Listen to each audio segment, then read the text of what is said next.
জান্নাত মানে কি? যা ইচ্ছা তাই করতে পারবে। জান্নাত মানে কি? আপনি চাচ্ছেন, আল্লাহ আমি এখন একটা খামর চাই, শরাব আপনার সামনে হাজির, চিন্তা করার সাথে সাথে। জান্নাত মানে কি? আল্লাহ আমি আপনাকে দেখতে চাই, আল্লাহকে আপনি দেখতে পারবেন। জান্নাত মানে কি? আপনি মধুর নহর, দুধের নহর, পানির নহর, শরাবের নহর, হুরে নিঈম চতুর্দিকে ঘোরাফেরা করছেন।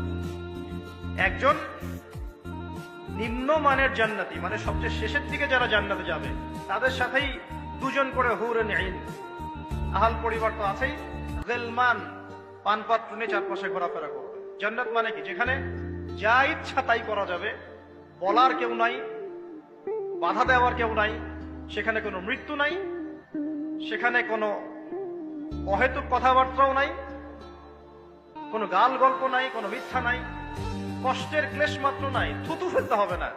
জান্নাত মানে থুতু ফেলতে হবে না।